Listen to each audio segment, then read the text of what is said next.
Welcome back to the Mad Genius Thesis. You know, we love to explore this intriguing connection between creativity and mental illness. It's a fascinating area, that's for sure. Yeah, and today we're diving into Mania, a short history of bipolar disorder. Oh, excellent choice. David Healy, right? Yeah, by David Healy. Great book. Buckle up, everyone, because we're about to uncover some seriously mind-blowing insights. So did you know that back in the 1800s, a plea of insanity could actually save you from the death penalty? Oh, wow.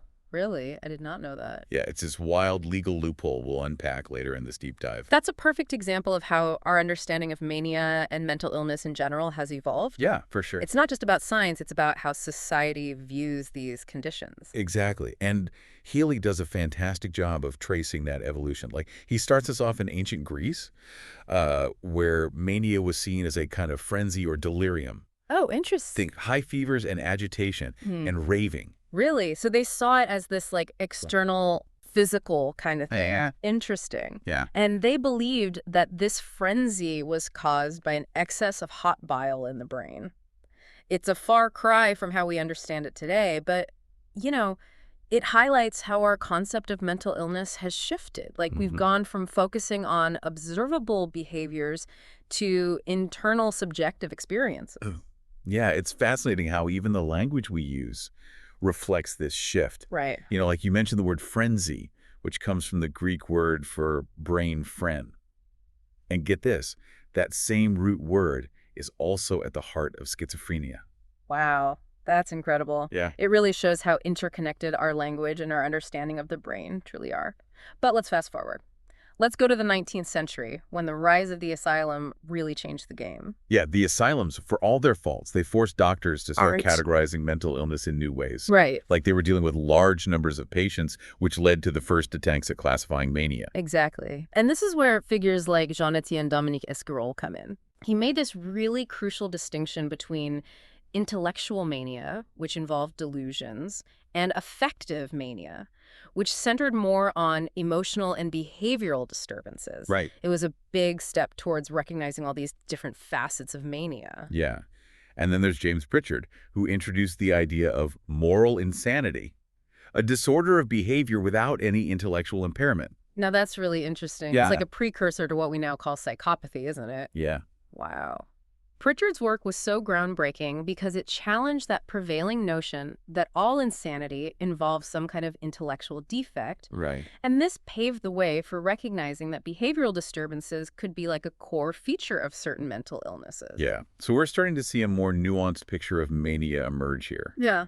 But the real game changer came with these two French alienists, Jules Béarger and Jean-Pierre Faure. They were the first to clearly describe what we now know as bipolar disorder. That's right. Yeah. They observed patients cycling between periods of mania and depression, which they termed folie circulaire, or circular madness. This was revolutionary because it suggested that these opposite mood states could actually be part of a single recurring illness. Yeah.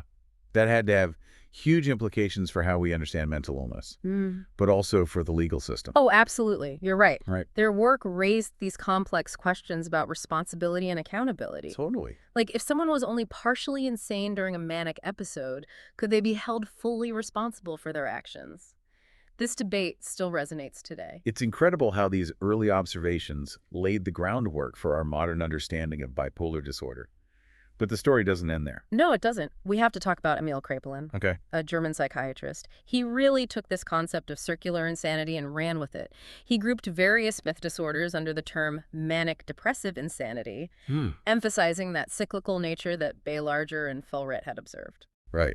And this is where it gets really interesting.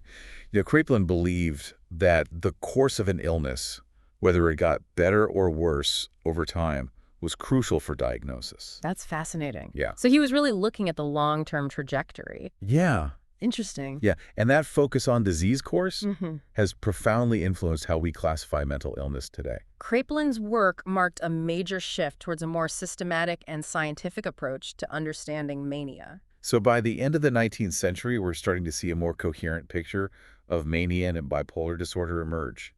But what about treatments? Were there any effective therapies available at that time? Well, that's where things get a little more complicated. There's this fascinating story about lithium. and its unexpected journey from a treatment for gout to a potential miracle cure for mania. Oh, wow. It all starts with this theory called the uric acid diathesis theory, which was very popular in the 19th century. Okay. Break that down for me. Okay. Uric acid diathesis. What exactly does that mean? Basically, doctors believed that a buildup of uric acid in the body was responsible for all sorts of ailments, including gout. Ah, so it was like a catch-all explanation for anything that went wrong. Pretty much. And lithium was initially used to treat gout because they thought it could help flush uric acid out of the system.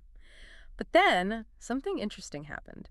Doctors started noticing that lithium seemed to have this calming effect on patients with mania. Really? Totally accidental. A happy accident, you might say. So they stumbled onto a potential treatment for mania while trying to cure gout. That's pretty wild. It is. And Carl Lange, a Danish physician, actually reported that lithium could even prevent relapses of both mania and depression.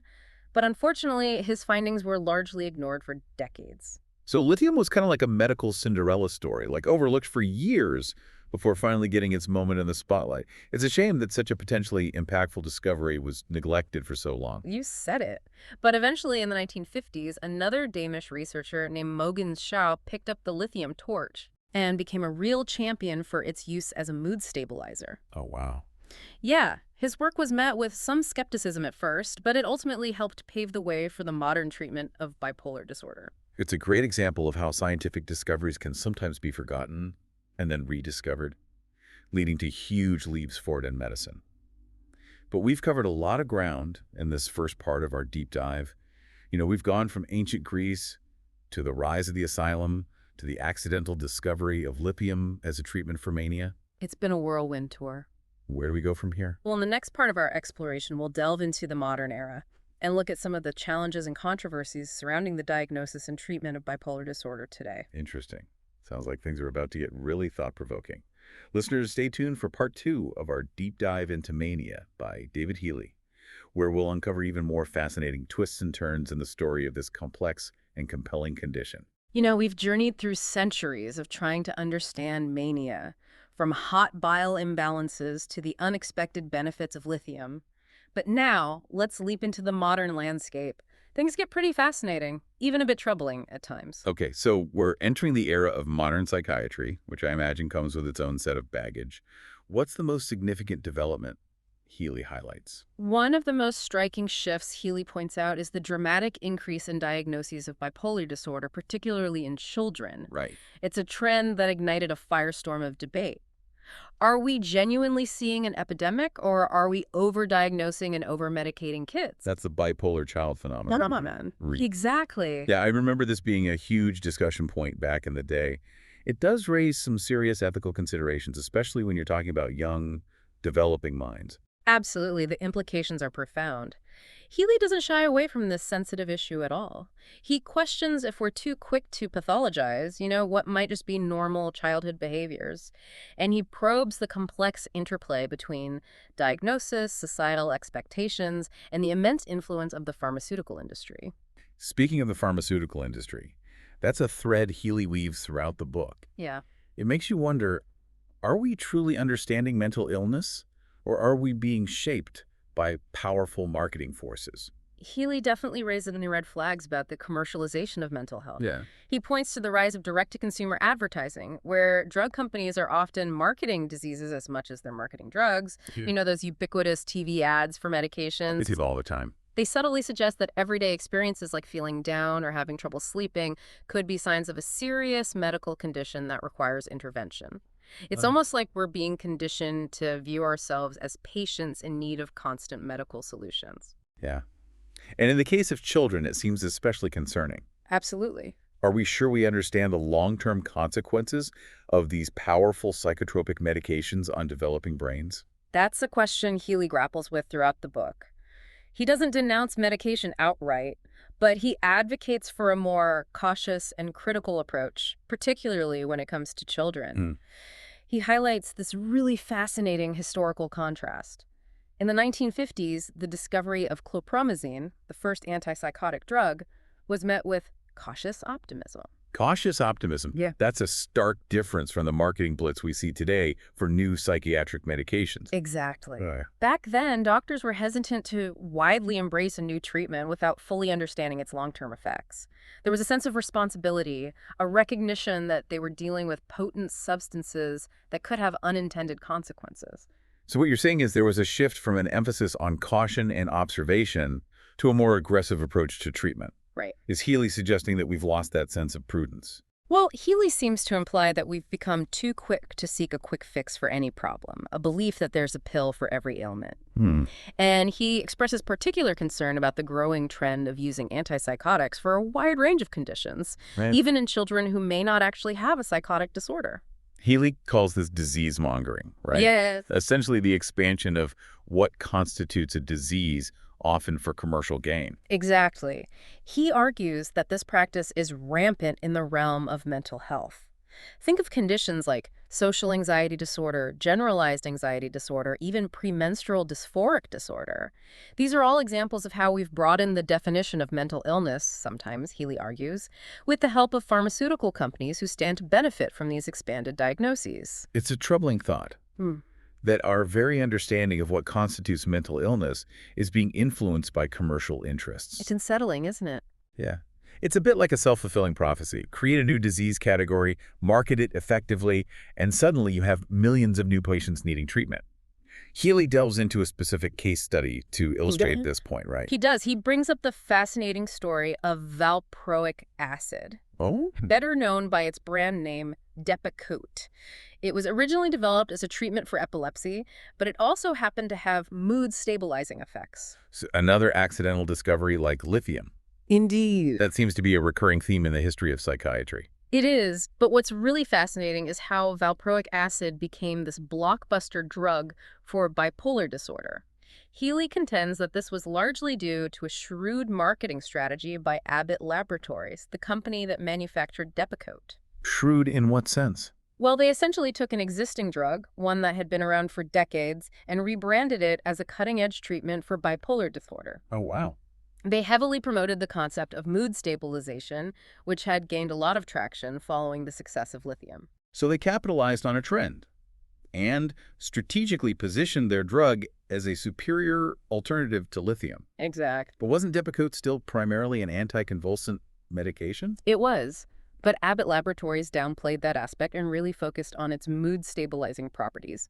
They funded research, sponsored conferences, and even created educational materials for doctors, all with the goal of establishing Depakote as the go-to treatment for bipolar disorder. Sounds like they were incredibly successful in shaping the perception of the drug, Yeah. and by extension, the public perception of the illness itself. They were. Depakote went on to become one of the top-selling psychiatric medications, generating billions of dollars in revenue for Abbott Laboratories. Wow. But this success story raises some ethical questions. Does this kind of influence, this power to shape how we understand and treat mental illness, ultimately benefit patients, or does it primarily serve corporate interests? It's a complex issue with no easy answers. We've talked about ancient theories, asylums, the rise of pharmaceuticals, and their marketing tactics. But where does science fit into this whole story of mania? Have we actually made any progress in understanding the root causes of this condition? That's a great question, and it's one that Healy tackles head-on in the final part of his book. We've touched on the chemical imbalance theory, but there's so much more to explore from the early days of neuroanatomy to the modern era of brain imaging. I'm intrigued to see how science has shaped our understanding of mania. Listeners, stay with us as we venture into the final chapter of our exploration into mania by David Healy. You know, we've covered so much in our exploration of mania. We've talked about ancient theories, the evolution of asylums, the rise of pharmaceuticals, and even delved into the ethical concerns surrounding disease-mongering. But where does the science fit into all of this? Where does the actual research fit into this whole intricate narrative? That's a fantastic question, and that's exactly where Healy takes us next. He dives deep into the world of neuroscience. He traces how our understanding of the brain has evolved alongside our understanding of mania. It's a journey that takes us from the rudimentary dissections of the 17th century all the way to the high-tech brain imaging we see today. Yeah, it's really amazing to think how far we've come. You know, when I think about science and mania, my mind immediately jumps to those colorful fMRI images that seem to show like different parts of the brain lighting up. Yeah, those Yeah. images have become iconic, haven't they? But as Healy points out, our ability to visualize the brain in such detail is a relatively recent development. For centuries, the brain was a complete mystery. Yeah, I can't even imagine. Imagine doctors could examine the skull. Yeah. But what lay beneath remained largely unknown. It was like trying to understand a complex machine by only looking at its outer casing. Exactly. So how do we get from that point to where we are today, being able to peer into the inner workings of the mind? Well, Healy takes us all the way back to the 17th century and introduces us to this fascinating guy named Thomas Willis, Okay. an English physician who was absolutely obsessed with the brain. Cool. He meticulously dissected human cadavers, painstakingly sketching the intricate structures he observed. His work was truly revolutionary. What made Willis's work so groundbreaking? Was it just the level of detail in his anatomical drawings? It was more than that. Willis was one of the first to recognize that the brain wasn't just this single homogeneous mass. He was able to identify distinct regions, each with its own unique function. He even coined the term neurology, which, we still use today. So he was essentially the founding father of neuroscience. Yes. That's quite a legacy. It is. But how does all this tie back to our understanding of mania? Well, what's particularly relevant to mania is Willis's focus on the circulation of blood within the brain. He was captivated by this intricate network of arteries and veins that supplied the brain with oxygen and nutrients. And he believed that disruptions in this circulation could lead to various neurological disorders. Including mania. Yes. So he was suggesting a physical cause for what was often considered a purely mental or even spiritual affliction. Precisely. Wow. Willis believed that an excess of blood in the brain could lead to a state of frenzy, while a deficiency of blood could result in melancholia. Now, we know today that his understanding of brain circulation was overly simplistic, but what's remarkable is that he was starting to connect physical changes in the brain to mental states. It's like he was laying the groundwork for a biological understanding of mental illness. Exactly. That's fascinating. And that's the through line that Healy traces throughout the book. As our understanding of the brain's anatomy advanced, scientists began to explore its function in more detail. Right. And this led to a pivotal discovery for the world of neurotransmitters. Ah, neurotransmitters. Yes. Those chemical messengers that zip between brain cells, transmitting signals and influencing everything from our mood to our movements. You got it. And the discovery of neurotransmitters opened up this whole new avenue for understanding mental illness. Right. Scientists began to theorize that imbalances in these chemical messengers might be responsible for conditions like mania and depression. So we shifted from a purely anatomical understanding of the brain to a more chemical understanding. Right. That must have had a significant impact on how we approach treatment. Absolutely. Yeah. If mental illness was caused by chemical imbalances, then perhaps we could use drugs to correct those imbalances. And that's exactly what happened, leading to the development of antipsychotics, antidepressants, and mood stabilizers. Right. But as we discussed earlier, the introduction of these medications also brought its own set of challenges and controversies. Absolutely. And it's important to remember that our understanding of the brain is still evolving.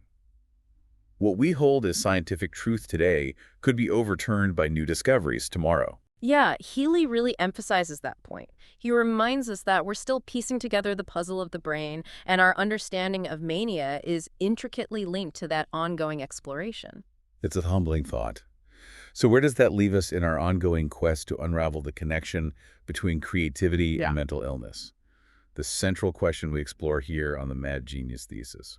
While Healy didn't directly address the Mad Genius Thesis in Mania, his exploration of the history of this condition does offer some valuable insights. It highlights this complex interplay between biology, culture, and individual experience. Mental illness isn't just about brain chemistry. Right. It's shaped by our genes, our environment, the unique tapestry of our life stories. There's no single gene or neurotransmitter that can fully explain creativity or mental illness. It's a multifaceted phenomenon that defies simple explanations. Exactly. And I think that's a really important takeaway from our deep dive into mania. The Mad Genius Thesis might be this captivating idea, Yeah. but we need to approach it with nuance and a healthy dose of skepticism. Well said. We've journeyed from ancient Greece to the cutting edge of neuroscience, uncovering fascinating insights into the history, treatment, and evolving understanding of mania. It's been an incredible exploration, wouldn't you say? Absolutely. It's a story filled with unexpected twists and turns, scientific breakthroughs, ethical dilemmas, and, this persistent human desire to understand the complexities of the mind. And that journey of understanding continues. As scientists delve deeper into the mysteries of the brain, our insights into mania and mental illness in general will undoubtedly continue to evolve. Who knows what groundbreaking discoveries await us just around the corner, but one thing's for sure, the exploration of the mind, in all its wonder and complexity, will forever captivate our imaginations. And with that thought, we come to the end of our deep dive into Mania by David Healy. We hope you've enjoyed this exploration as much as we have. To our listeners, thank you for joining us on this thought-provoking journey. Until next time, keep questioning, keep exploring, and never stop seeking out the extraordinary in the everyday.